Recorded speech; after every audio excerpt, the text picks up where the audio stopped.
because somebody out there is going to turn back to you and ask you, especially if you are white American, are your ancestors of German descent? How much German do you speak? Okay? And I reviewed a book recently, and where somebody was saying there are a lot of cases of depression and several cases of, let me just keep it at depression in Native American populations because they are losing their languages. And my reaction in my review was, I think somebody should examine the white American population. Because I bet there must also be a lot of cases of depressions because a lot of white Americans are not speaking the languages of their ancestors. So it's delicate and complex at the same time because there are so many different dimensions in this. But that does not mean that if you wanted to model these things, you cannot model them. We are going to learn a lot of things. But the question is, can you use some particular populations as your experiment cases? Yeah.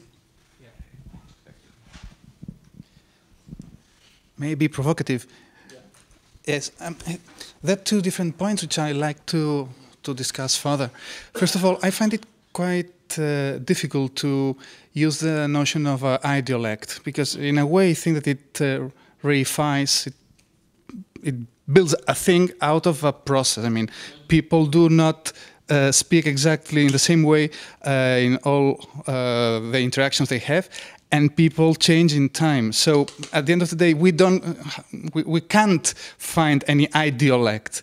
So that would be my first provocation.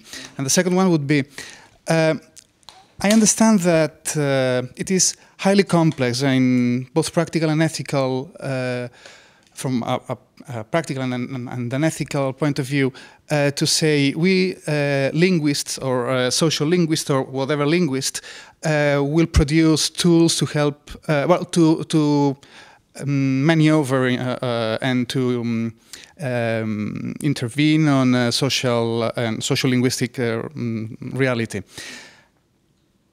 And I understand that it is, at a given point, it may be comfortable to say, yes, I do research, but do not expect my research to be used. But let's look at it in a different way. Let's think, for instance, about Berbers or Tamazight speakers in northern Africa, a large community, and for instance, in Algeria, they have actively asked, we do want to make our language, which is the language we use for everyday purposes, we do want to have it expanded to be used for all range of Western purposes. And you, linguists, can help us. Could you please help us? Well, we do know some things, and I think that's the other side of the coin of the embarrassment, which I fully support.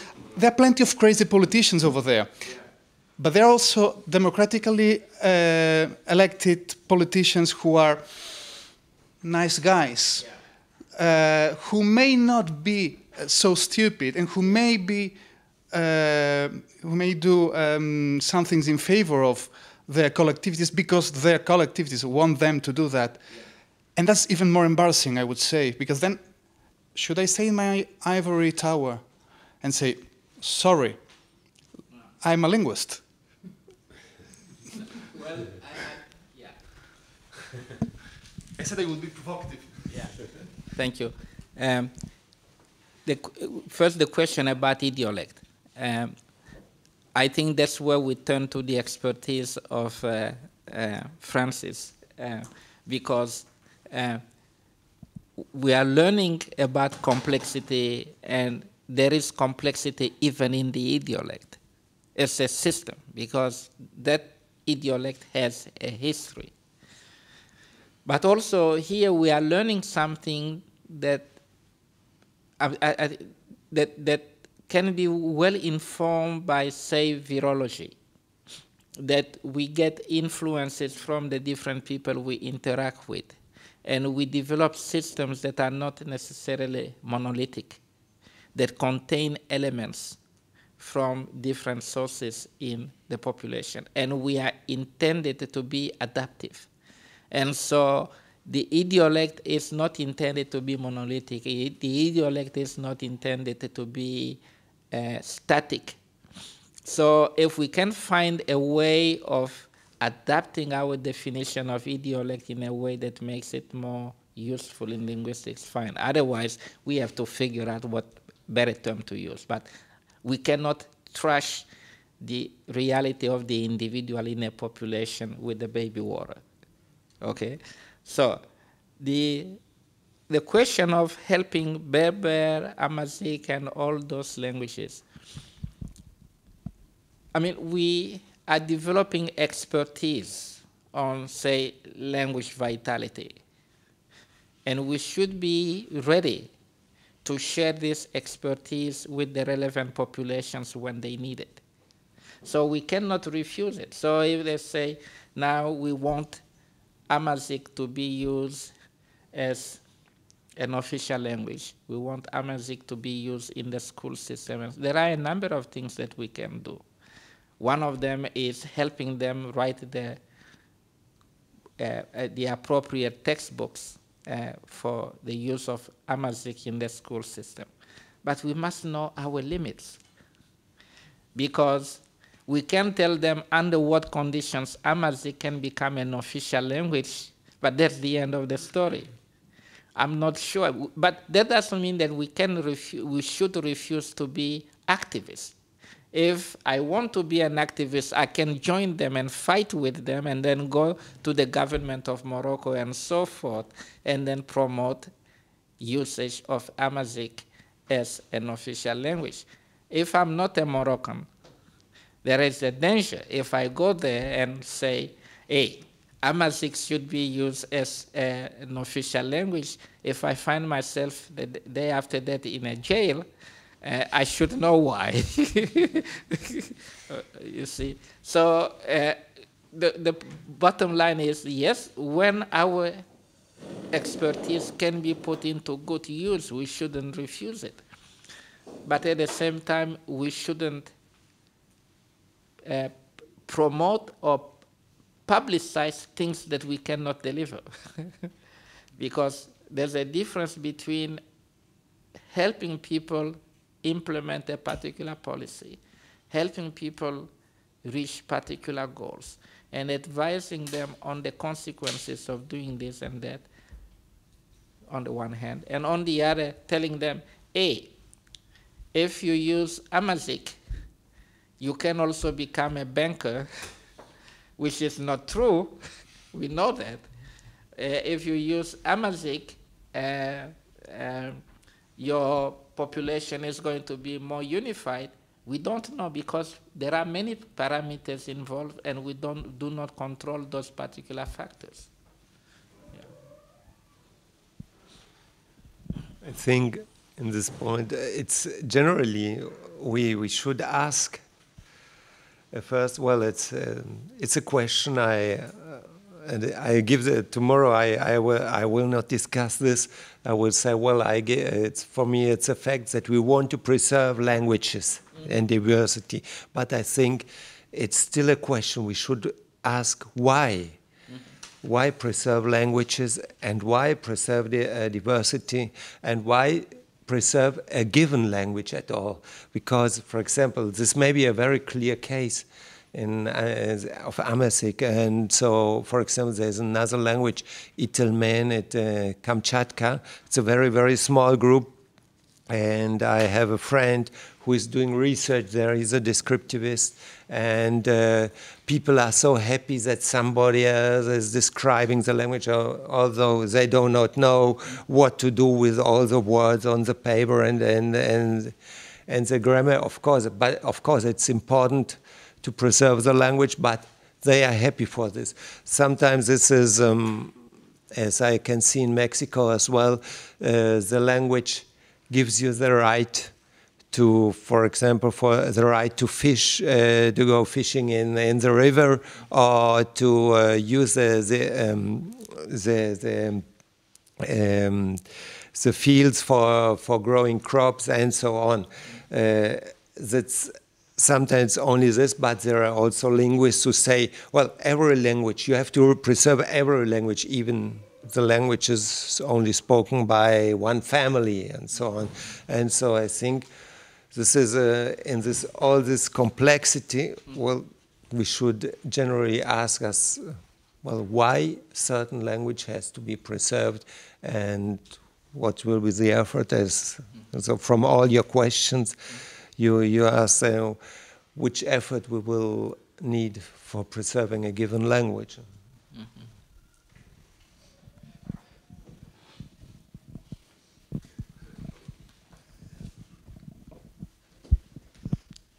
I wanted to ask what it means preservation, because, well, you may think that preservation means helping the language to be to stay as it is, but I wonder what are the properties of a certain language, a minoritary language, that are there because the language is minoritary. And I'm not an expert on that, but I have talked to some people who say that, well, minoritary languages have sometimes very nasty things to learn, okay? Things that are probably I can extrapolate a little bit from the language I speak with my brothers, because we know the meaning of certain phrases or certain sentences that are specific to our family or something. So I can imagine that a language spoken by a small amount of people would be nasty in certain aspects. So what it means preservation. If you want to promote this language, what does it mean? Expanding these nasty things of the language, or helping the language to to be adaptive or more easily learnable for a wider audience. So, what is your sense of preservation, and what is your opinion about the role of population size on the properties of a language? And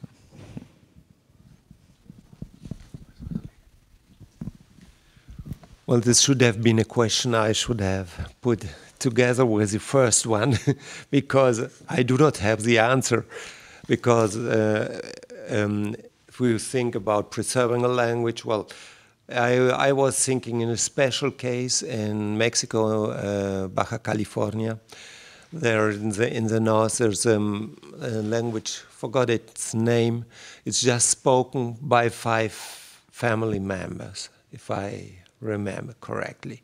And of course, since I am in close contact to the Inali, I've seen when, well, somebody was, it was about dying languages, and somebody was presenting this a member of this family, and the Inali, of course, in its list, all the languages in the Catálogo de las Lenguas Indígenas of the Inali in Mexico. Inali is an indigenous, national indigenous language institute. Wants to preserve all these languages, and the question you are asking is exactly what should be that should follow if we are asking this. For example, we think in our human body about after 10 years, the matter that consists of your body has changed, absolutely changed. You are not the same as you have been before. So when is the language still a language? Is Hebrew still Hebrew when 2000 or more years ago, or is it another language? This is, of course, another question that has to be asked, and well, I cannot give the answer.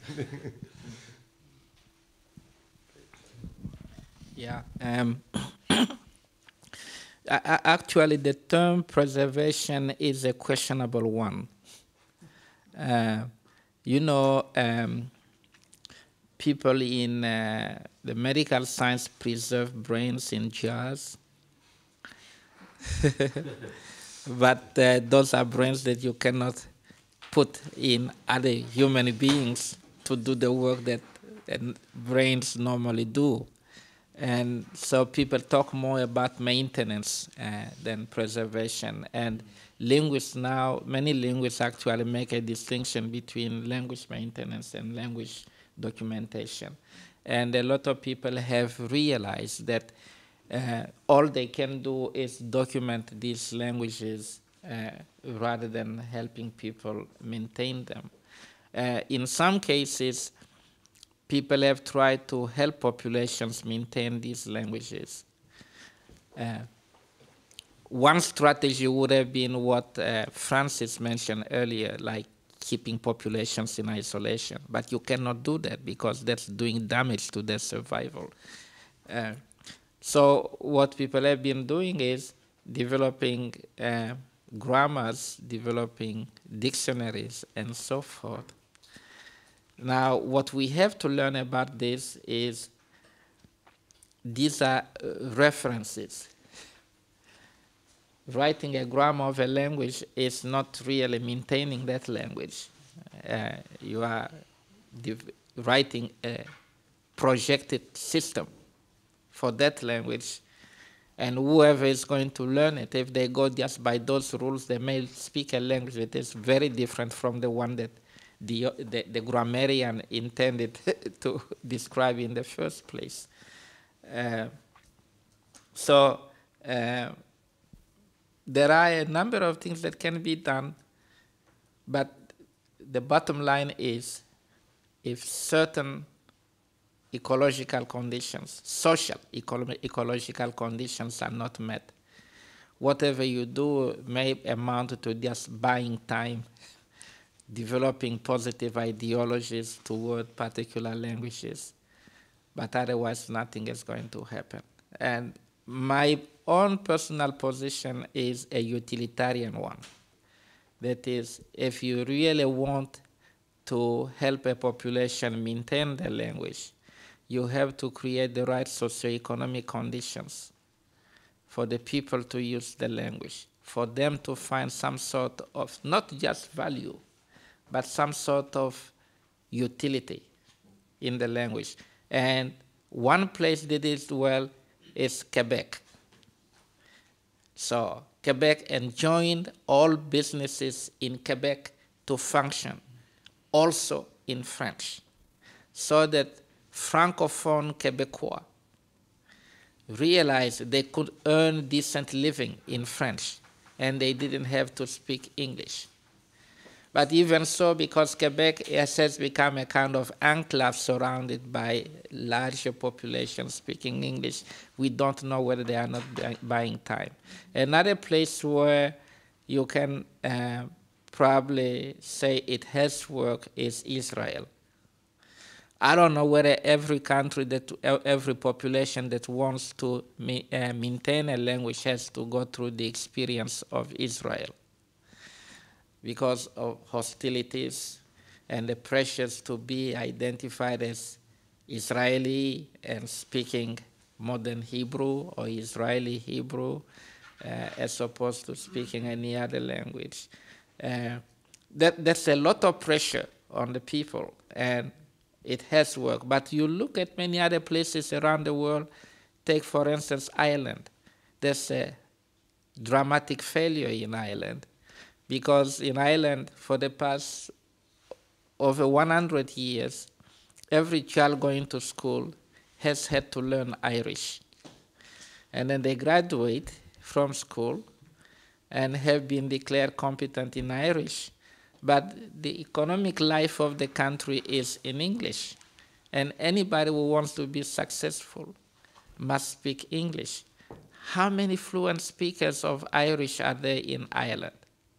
So people are learning Irish the way I learned Latin in school and got good grades, but couldn't practice Latin. So Latin has remained. Just think how many educated people have learned Latin, and Latin has not really increased in vitality. So there are so many different, so many interesting situations. Now, we can say minority languages that are endangered have a particular dimension of expressivity, and it would be good to preserve that. In some cases, that is preserved because those minority populations speak the dominant language in their own way. They have appropriated the dominant language and introduced some of those phrases in the variety of the dominant language. But in some other cases, hey, what can we do? We cannot keep these people in isolation. We cannot create the right socio-economic conditions for them to continue speaking this particular language. We may as well accept the defeat. And that's really a reality of life. And when you put the history of mankind in perspective, it's really a history where we want to establish the balance sheet of losses and gains. Languages that have prevailed versus languages that have disappeared. And overall, you find populations that have managed to adapt themselves to changing socioeconomic conditions.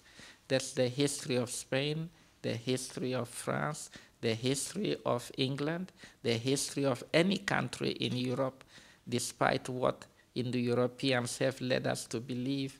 The history of Europe is a history of population movements, population contacts, language competition, and languages that have prevailed and languages that have died. And the history of the world all over is a similar history. So what can we do? Shall we change the evolution that